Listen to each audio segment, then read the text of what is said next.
And we are excited about college football. Yep. The championship game tonight.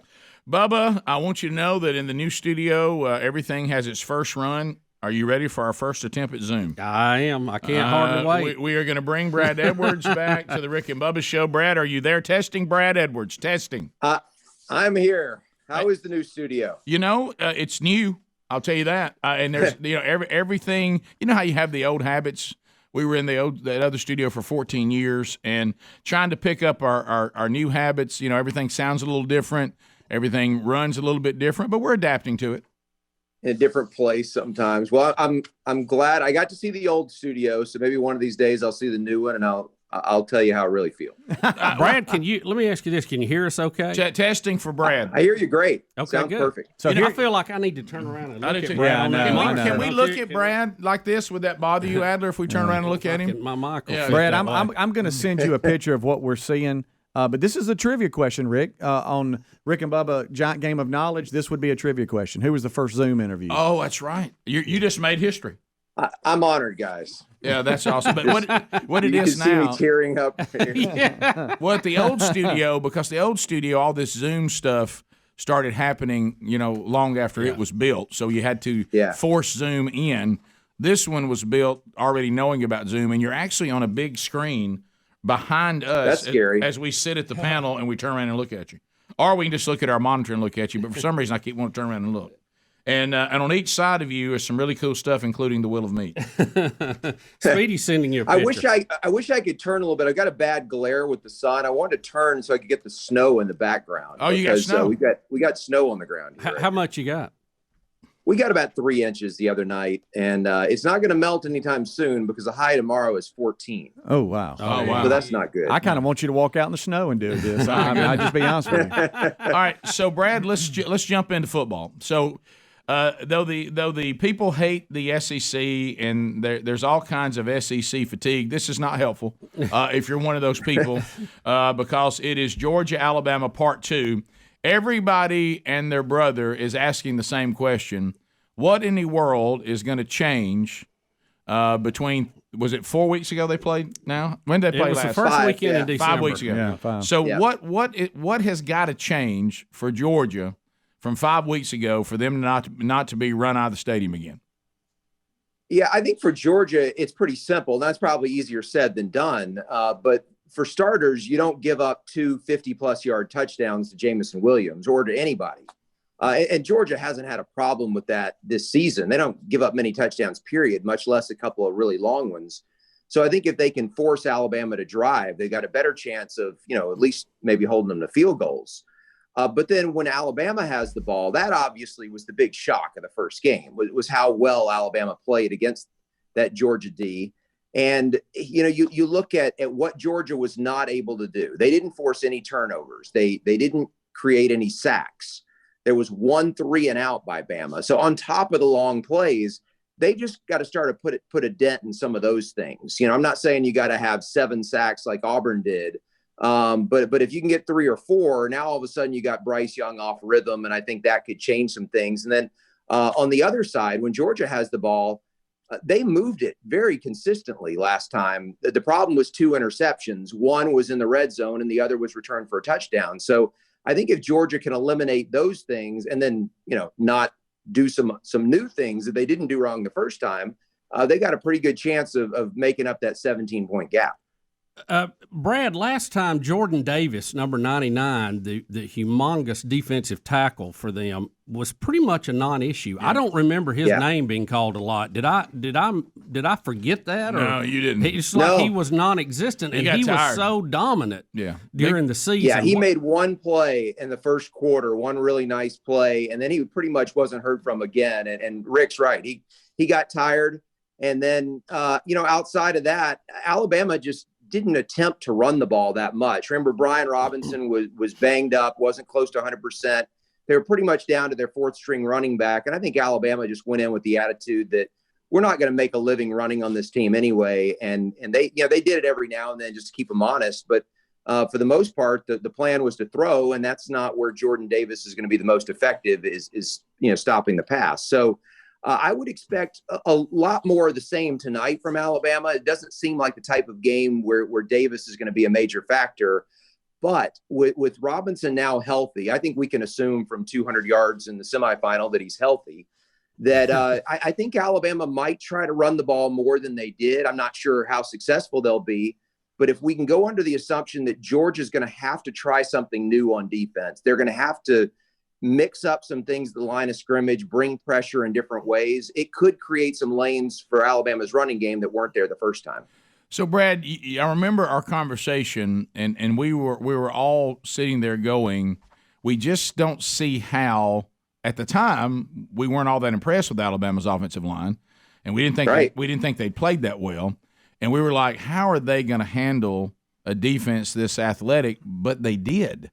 And I know that Alabama didn't even attempt to run the ball that much, so it's not like they were moving them. But as far as protecting Bryce Young and being able to throw the ball downfield, and Helmsley made this point, you saw how well Georgia does if they play a team that can't throw it down the field. But Alabama can and does.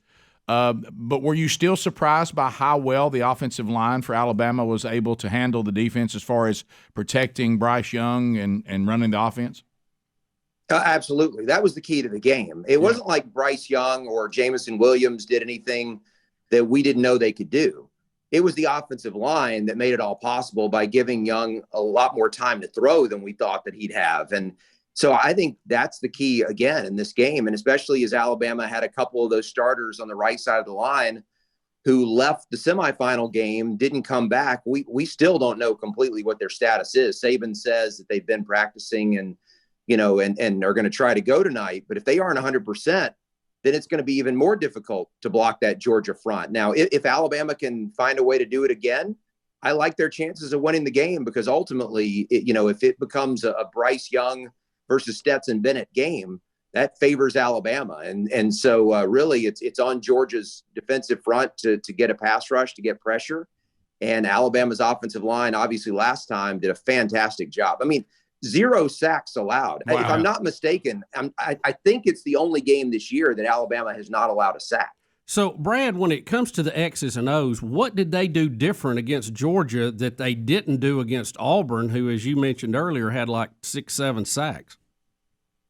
Well, I think on the Alabama side, I think that they were just motivated because they embarrassed themselves against Auburn. And I think that, they went in as focused as they could be and ready to play, and they executed. Now, on the Georgia side, I think Georgia was maybe a little too vanilla in what it did. Now, what Georgia did was what it had been doing all year, which is what had led to those amazing defensive numbers that everyone has been marveling at all season. But I think tonight what we're going to see is Georgia is probably going to mix some things up. I think they're going to bring pressure from different areas, maybe from wider areas, which some of Alabama's opponents have had success with. Really start trying, especially at right tackle, trying to pick on Chris Owens if he's the one out there. But and also maybe bringing some guys from the secondary, which they didn't do as much, and so. I think by giving Alabama some looks they aren't expecting, that would be Georgia's solution to at least trying to get more pressure than they did last time. But on the Alabama end, I mean, they just executed, and it's something that you really couldn't say that they've done that often this year. All right, we'll come back. Brad Edwards is with us. We're breaking down tonight's national championship game, Alabama Georgia Part 2. And in Indianapolis, it's very, very cold there, but it doesn't matter because they're playing indoors. So we'll come back and we'll ask some more questions, and we'll get to some of your phone calls about it too, coming up a little later in the hour. Brad Edwards breaking down tonight's game with the Rick and Bubba team right after this. Rick and Bubba, Rick and Bubba. Brad Edwards is, it's almost like the first time we had Brad on, you start thinking, did we make a good impression? Does he really want to come back? Do we become those friends like he's dreading to get our call? That kind of thing. Yeah. And I know we get delusional sometimes and we think people like us, but I feel like he likes us. Brad, do you Brad, like? Are we okay so far? Do you like us, Brad? So far, so good. Hey, look, so much so that I'm going to give you a look at my backyard here. So I've gone outside. Now, you see the snow? Oh, yeah. There's a lot of snow.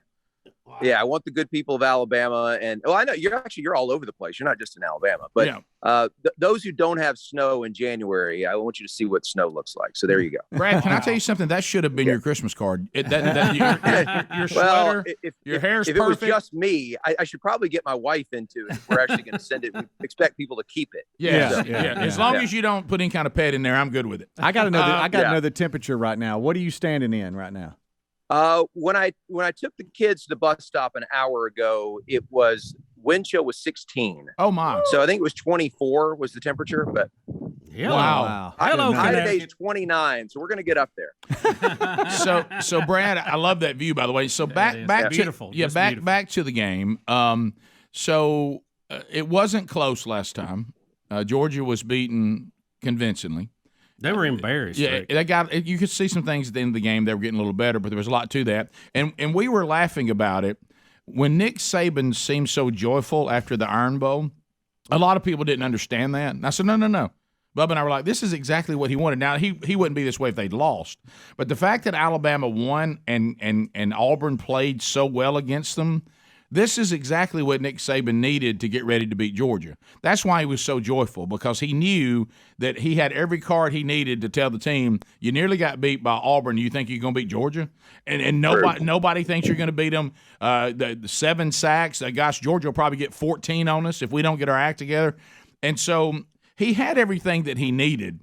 And this time, just when you think he won't have anything, and I know it has to do with gambling, whatever, they've made Georgia the favorite again. What is up with that, Brad? Yeah, so this is interesting because this is the only the third time in the last 11 seasons that Alabama's been an underdog. All 3 have been against Georgia, and the first 2, Alabama won both of them by more than 14 points. So they don't really care about being the underdog, obviously. It certainly doesn't mean they can't win the game. They showed that 5 weeks ago. But the reason why, for those who are curious, ESPN, where I used to work, has a few different metrics they use to rank teams, and one of them is called efficiency. And efficiency basically just takes what you do in each game on offense, defense, special teams. It adjusts for the quality of the opponent that you're going against, and it rates all the teams on a 0 to 100 scale. I'm not going to worry about what the ratings are, but I will tell you, going into this national championship game, so this is the 9th team that Saban has had at Alabama that has played in the national championship game. Right now, this is the lowest rated team of the 9 that have reached the championship game.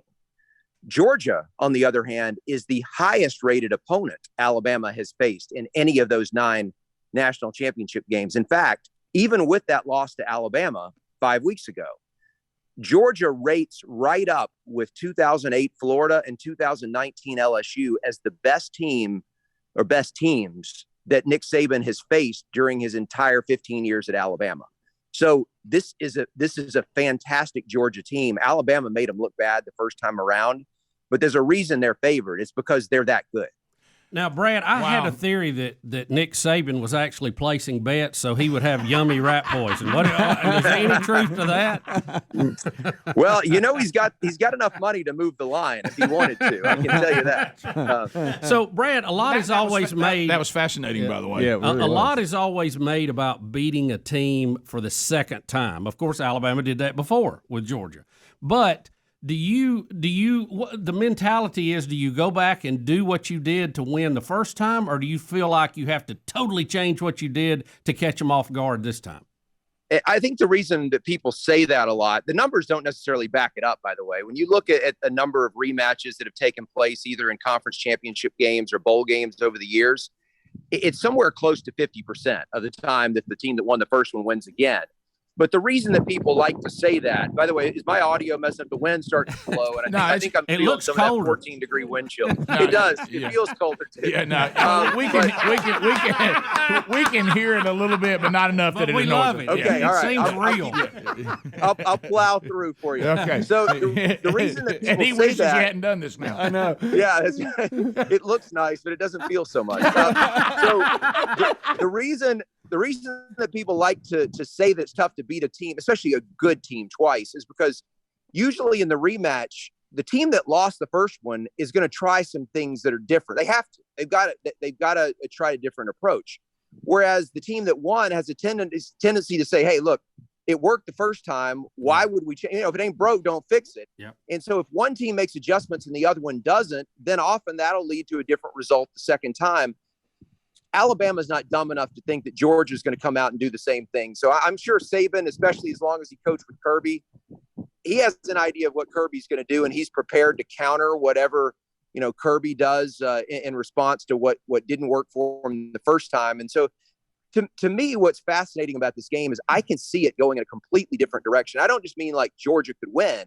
What I mean is it was a pretty offensive game last time. As I mentioned, if Georgia doesn't throw a couple of interceptions, they score at least in the 30s. I mean, this could have been a 40-something, 30-something game the first time. I could see this one being like 21-17 because these are two really good defensive teams in addition to having a lot of talent on offense. And so that's not always the case. If you think back to that Alabama-LSU rematch from, 10 years ago? Yeah.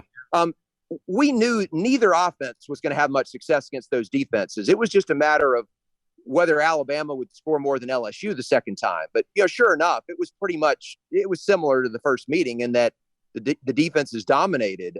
This one, I don't think that's necessarily the case. Yeah, it's going to be interesting to see, but you're right. I mean, we know what hurt Georgia last time, and I know that Alabama has some injuries, but they still have great guys that we don't know that much about. If they double Williams tonight, Alabama's receivers are just too good, even if they're not at full strength, to do that, aren't they? Well, you would think so. Coming into the season and coming off of spring practice, there was a lot of optimism about Alabama. His mouth's frozen. Go ahead. Brad, did you freeze up? Yeah, sophomores and freshmen who really shown out in the 8A game. Oh, wow. And so anyway, they were really optimistic about those guys. But as the season played out, it was the same three receivers who were getting all the action. I mean, it was really difficult for any of those young guys to break into the rotation. Now that John Mechie's out, obviously somebody has to, but we got 14 games to go off of, and I will be as shocked as anybody if one of those young guys goes out there and has 6 or 7 catches. It just doesn't seem that any of them are ready for that. So if Alabama's going to have a second receiver step up, to me, it's going to be one of the tight ends who it would be. Okay. Brad Edwards, thank you. Thanks for breaking the game down, buddy. You got it. Thank you, Brad. Go get warm, brother. And thanks for giving us a vicarious snow. Thank you. I like it that way more than actually having it. That's great. You're wise. You're wise. Thank you, brother. Appreciate it very much. See you guys.